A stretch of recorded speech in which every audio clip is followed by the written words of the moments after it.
Olá, amigos e amigas, assinantes telespectadores da TVI, através da TVC Itabuna Ilhéus, Canal 3, ou você que nos assiste pela internet, tviplay.com.br e as redes sociais, Facebook, YouTube e Instagram. Forte abraço a todos, estamos começando mais um Alô Cidade com Rui Corrêa, comentarista político renomado, jurista, entende aí das leis, um especialista aí em direito político.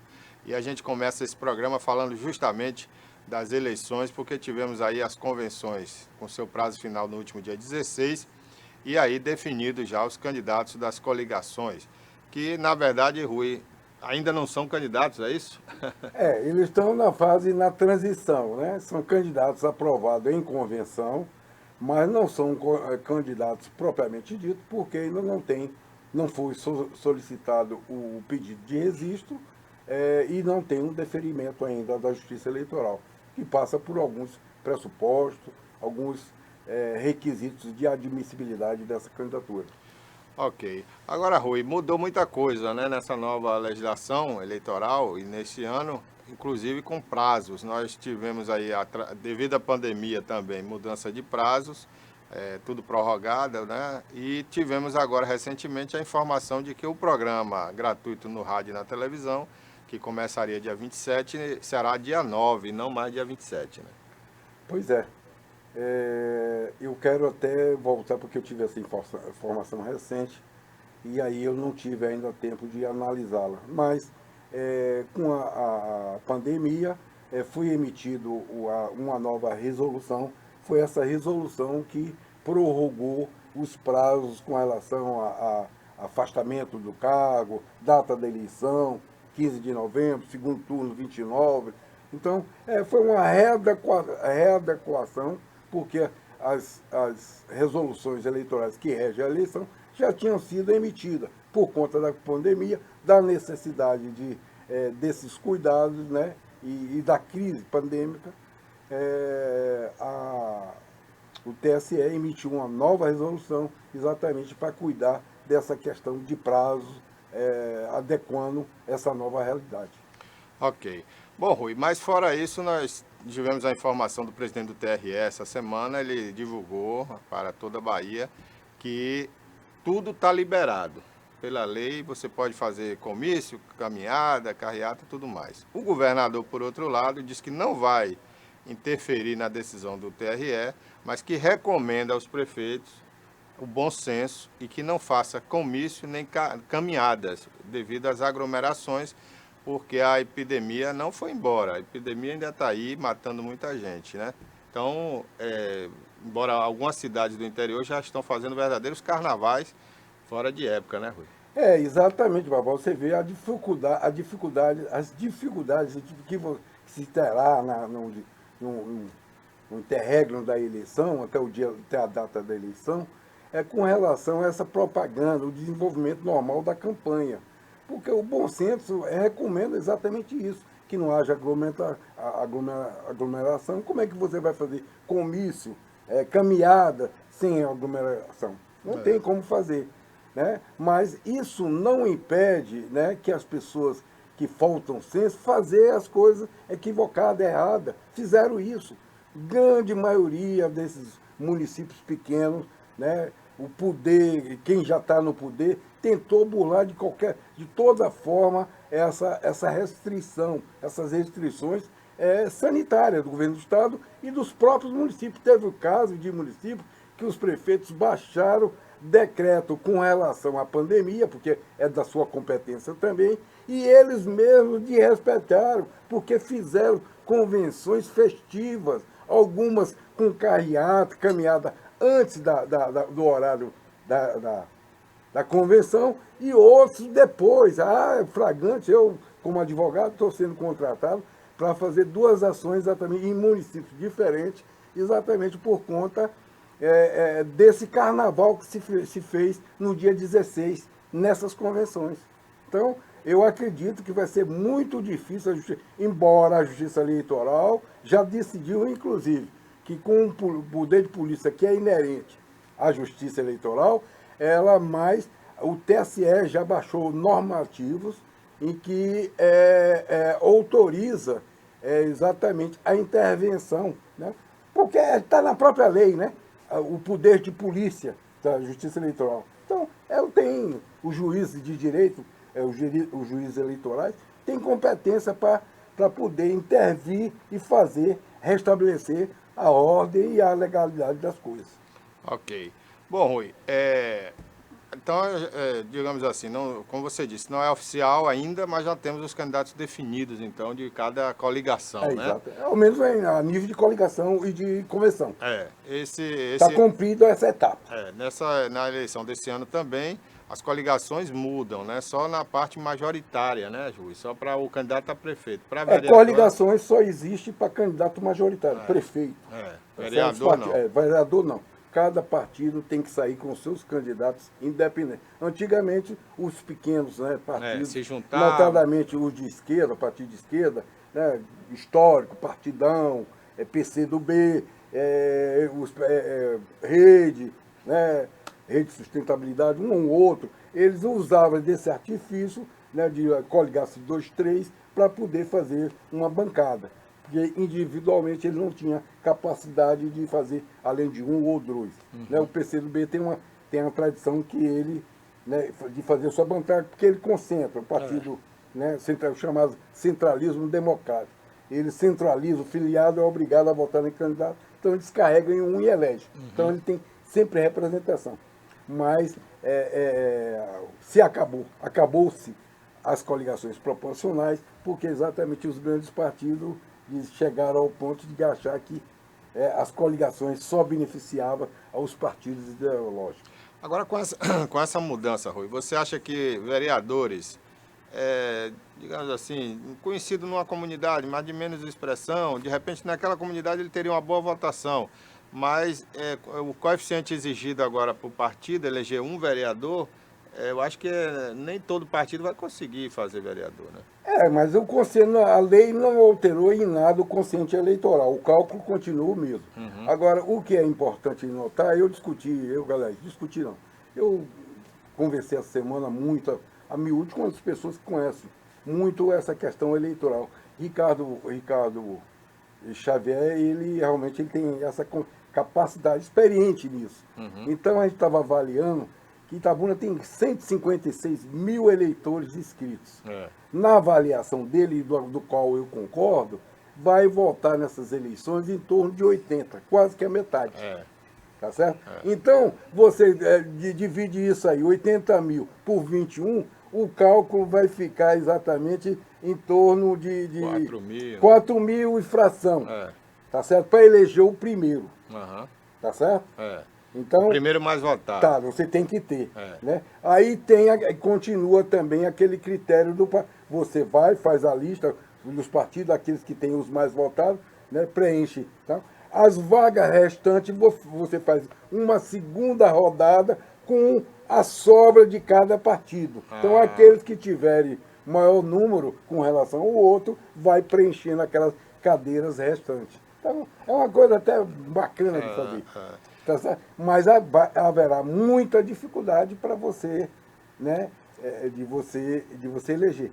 Em pequenas cidades, por exemplo, pode ocorrer até de que o partido não faça o quociente eleitoral, mas há uma regra na própria lei que, no caso disso ocorrer, se sobrar uma vaga, eventualmente pode ir para um partido que tem um pouco mais de votos, que não atingiu o coeficiente, mas se aproximou, né? Exatamente. Aí a lei prevê, inclusive, esse caso. Ô Rui, pode acontecer também de um partido só estourar a votação, digamos assim, né? Ter uma votação muito alta e fazer muito mais candidato do que os outros, né? Barbosa, isso aí, exato, um partido maior, com maior capilaridade, com maior recurso, a tendência, por exemplo, que ele faça. Quem você acha que, por exemplo, Itabuna é um partido assim que poderia explodir em votação e fazer 4 vereadores? Mas há um detalhe, o partido por si só, ele não interessa, por exemplo, um candidato pode ter 20 mil votos. E não se elege. E não, ele se elege, mas ele não ajuda o partido. Ah, não ajuda mais os outros. Não, porque antes, agora não. Ah, eu pensei assim, que o coeficiente, digamos, 4 mil votos. O partido teve 1.000 votos, ou 20 mil votos, ele poderia fazer 5... Não, o partido não. Quem tem é o candidato. Ah, tá. Antigamente você botava todo mundo No mesmo bolo. no meu bolo. Então aí é por isso que chegou o Brasil. Voltou uma época que ele deixou de ser governador, voltou depois a ser candidato a deputado federal pelo PDT, me lembro. Ele estourou, teve na época quase 200 mil votos naquela época, e elegeu levou com ele 2 outros deputados federais, um de Conquista teve 6 mil votos. 6 mil votos. 6 mil votos, Valdir levou. E isso, por exemplo, São Paulo é um exemplo. A gente pode dar vários exemplos. Tiririca, né? É. Teve quase que 1 milhão de votos. 1 milhão. Elegeu ele, mas puxou mais 2. Exatamente. Isso não vai acontecer mais. Ah, tá. Entendeu? Então, porque o voto é dele. Não importa o número de votos dele, nem do partido. Não, você tem lá, por exemplo, que vale é o conceito eleitoral. Certo? Então, um partido lá, PMDB, teve primeiro, 2, 3, 3. Aí o primeiro teve 6 mil votos, elegeu. Certo? O segundo tem 3, mas vai depender da rodada que você vai fazer com outros partidos. Entendi. Certo? O PMDB só vai eleger o segundo depois da primeira rodada que elege aqueles que preenchem as primeiras vagas. Então, de certa forma, foi uma correção boa aí para a democracia, né? Claro. Outra correção que eu acho que tem que ser feita é a questão do tempo de rádio e televisão, né, Rui? Porque tem partido, por exemplo, que não tem tempo nenhum. Eu acho que se é uma democracia, não tinha que ser por representatividade. Ou se diminui o número de partidos, ou se dá oportunidades iguais a todo mundo, né? Não, mas a lei também contempla todos têm um partido, certo? Embora segundos, mas todos, porque, por exemplo... Não, mas tem partido que tem 2 segundos. Pois é. Vai fazer o quê? Mas aí mas a regra diz que ele tem, tá certo? Porque num tempo que é distribuído o tempo eleitoral, tem um tempo que é das candidaturas majoritárias. Então, necessariamente, todo mundo tem. Agora, dentro daquela proporção. Tá certo? Né? Dentro da proporção da eleição de deputados. O partido define para ele. A Câmara, o fundamento é exatamente a eleição, o número de deputados que cada legenda elegeu. É o que joga. Mas, na distribuição do tempo eleitoral, tem um tempo exclusivo de cada partido. Embora, como você falou, o cara, para aparecer, por exemplo, em 17 programas, que parece que é o que vai prevalecer esse ano, no programa eleitoral, vai ter candidato que vai ter que acumular 2 ou 3 para poder entrar. Tem programas. Exato. Porque esse ano a gente vai ter aí um tempo menor, então ao invés de 45 programas, serão 35, 10 a menos, né? Certo. Então, uma parte fica para os vereadores, outra parte para os prefeitos.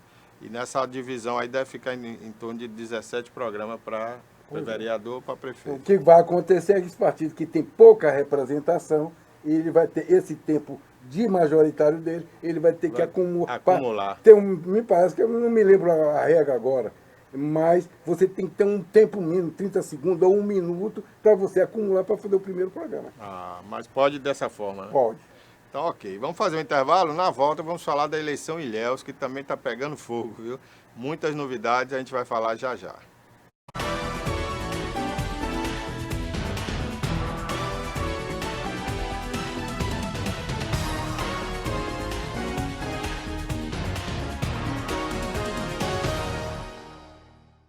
Bom, estamos de volta aqui, mais um bloco do Alô Cidade, eu, Rui Corrêa, e nós vamos falar agora, antes de entrarmos no assunto de Ilhéus, vamos finalizar Itabuna aqui, lembrando os candidatos, então, né? Você que está em casa aí quer saber quem são realmente os candidatos à Prefeitura de Itabuna. Nós temos aí aqueles chamados candidatos veteranos, né? Aqueles que já foram candidatos em algum momento, ou já foram prefeitos. Nós temos aí o Fernando Gomes, né? Que vai sair candidato pelo PTC, a sua coligação é o PTC, o vice é Dinailson Oliveira, o SOM, que foi secretário de administração. Nós temos o Geraldo Simões, que é do PT, coligação PT. O seu vice é o Jair Araújo, que foi vereador recentemente pelo PCdoB. Nós temos o Azevedo, Capitão Azevedo, como é conhecido, né, que tem como vice aí o Roberto Barbosa, né? Roberto Barbosa, que é um empresário, militante e representante do PP, partido do vice-governador, não é isso, Rui? Aqui em Exatamente. Itabuna. Nós temos o Mangabeira, né, que foi candidato à eleição passada. O seu vice é um pastor, né, o pastor Wesley. E nós temos ainda aí o Augusto Castro, que foi deputado estadual e tem como vice o vereador, atual vereador ainda, né, o Anderson Guinho. Né? Anderson Guinho é o seu vice-candidato a prefeito. Aí nós temos, fora esses aí, né, que já tem uma história na política, nós temos aí o professor Max, né, que tem como vice o radialista e militante aí da Igreja Católica, que é o nosso querido... Opa, me deu um branco aqui agora. Mas eu falo o nome dele daqui a pouquinho. Nós temos o professor Max, então, que é do PCO, né? Não, ele é PSOL.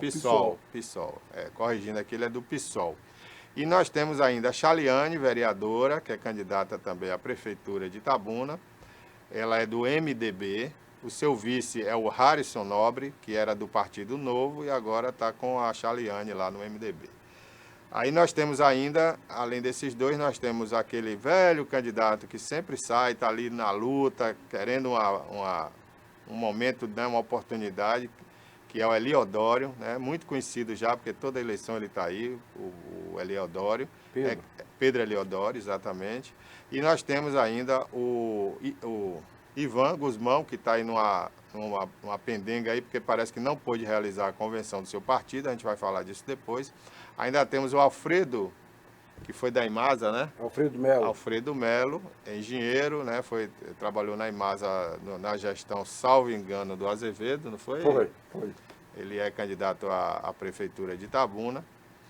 E são esses aí os candidatos, né, Rui? Eu esqueci alguém aí. Não, exatamente. Então são esses os candidatos aí à prefeitura de Itabuna. Agora vamos falar de Ilhéus. Ilhéus nós temos na ponta aí, né, na disputa mesmo aí, pau a pau ali, segundo as pesquisas lá de Ilhéus, nós temos o atual prefeito, o Mário Alexandre. Nós temos aí o Cacá Leão, né, que já foi vice-prefeito também. Nós temos tinha um do PT, mas já saiu, né, Rui? O PT cedeu a vice através de Everaldo Anunciação, ex-presidente do partido, será vice de Cacá. E Everaldo é muito conhecido aqui porque foi secretário na prefeitura com Geraldo. Itabuna, né? Vereador. Foi vereador aqui e foi presidente da CUT. Exatamente. Né? Ele é muito conhecido e uma figura muito forte do PT. Então vai ser vice agora de Cacá. Que é a grande novidade, né, Rui? Porque Exatamente. se falava que ele seria vice de Alexandre, de Mário Alexandre, né? No caso não seria nem Everaldo, falou-se em Nilton, né? Nilton Cruz. Nilton Cruz, inicialmente, ele tinha proposto, o partido estava trabalhando o nome de Nilton. De repente, Nilton foi tirado do cenário, né? Porque eu acho que ele queria ser candidato solo, né? O partido, mas aí houve a composição e ele foi retirado e assumiu a vaga que seria a professora Carmelita, que também não aceitou, terminou ficando para Everaldo. Anunciação, será o vice de Cacá. Isso, e nós temos o Valderico Júnior também na briga aí, esses são os três que mais brigam aí nas pesquisas. O Valderico Júnior, que tem o apoio do seu pai, que foi ex-prefeito, foi prefeito de Ilhéus, né? Atualmente é ex-prefeito, ele foi prefeito, saiu numa situação complicada, né? É verdade. Mas, de certa forma, é muito conhecido também no município de Ilhéus e está ajudando aí o filho dele. Nessa disputa aí, Rui, com essa mudança aí o pessoal do governo do estado, né, da base do governador, do PT, ajudando aí o Cacá, você acha que muda esse quadro aí, que a gente tinha notícia nas últimas pesquisas, né, que o Mário Alexandre e o Valderico estariam na frente ali na disputa. E agora, na sua opinião? Olha, eu não tenho essa informação assim concreta, né? Porque não vi pesquisa e tal, mas me assopraram aqui para mim de que quem está liderando é o Cacá. Tá certo? Embora todos os três embolados. Né? O que vai ganhar corpo, eu acho que é interessante, que Ilhéus quem vai disputar são esses três, no meu ponto de vista. Marão, Cacá e Valderico. Valderico Júnior cresceu muito, né? O dinamismo dele e tal, ele é muito voluntarioso, né? dar um pique, não. Kaká já tinha sido vice de Jabra, está com esse patrimônio de Jabra. É tal história. Assim como você não joga o patrimônio de Fernando em Itabuna fora, pela sua história, O de você Chaves também não pode pode jogar. até fazer as mesmas restrições que você faz, que as pessoas eventualmente fazem a Fernando aqui, faz a Jabes em Ilhéus. Mas você isso não tira o mérito, né? De ele ter sido prefeito a quantidade de vezes, parece que Jabes já foi prefeito 4 vezes. Então você tem um rical, você tem um, né? Então esse apoio, e Kaká tinha sido vice da última de Jabes. Exatamente. Né?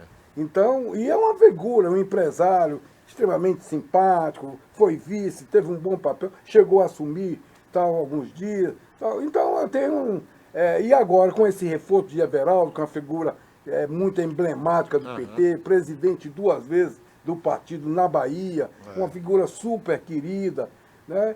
E com isso eu acho, viu, Bob, que tira um pouco, né, porque todas as candidaturas, basicamente, exceto a de Júnior, mas as 2 outras candidaturas são da base do governador. Então, eu acho que o governador ali, se eles dispararam um ou outro, está do bom tamanho. Tá de bom tamanho. Porque o que o governador quer, na verdade, é preparar a sua base para a eleição de 22. Então, dentro desse aspecto, eu acho que ganhou muito Kaká com a adesão do PT à sua vice e ganhou porque pode trazer essa turma aí do PT, né, um engajamento maior por conta que Ilhéus é uma cidade, evidentemente, estratégica para quem quer ganhar a eleição de governador em 2022. Com certeza o governador quer fazer Feira de Santana, Conquista, Itabuna, Ilhéus, né? Porque são Teixeira de Freitas, são as cidades principais, onde ele, inclusive, na última eleição, se não me engano, ele perdeu 2 cidades aqui, né, para presidente, que foi Teixeira de Freitas e Itapetinga. E ganhou em Conquista, né? Não, o PT ganhou em Conquista e Itapetinga. Não. Perdeu em Conquista? Não, lá é Ezin Guzmão.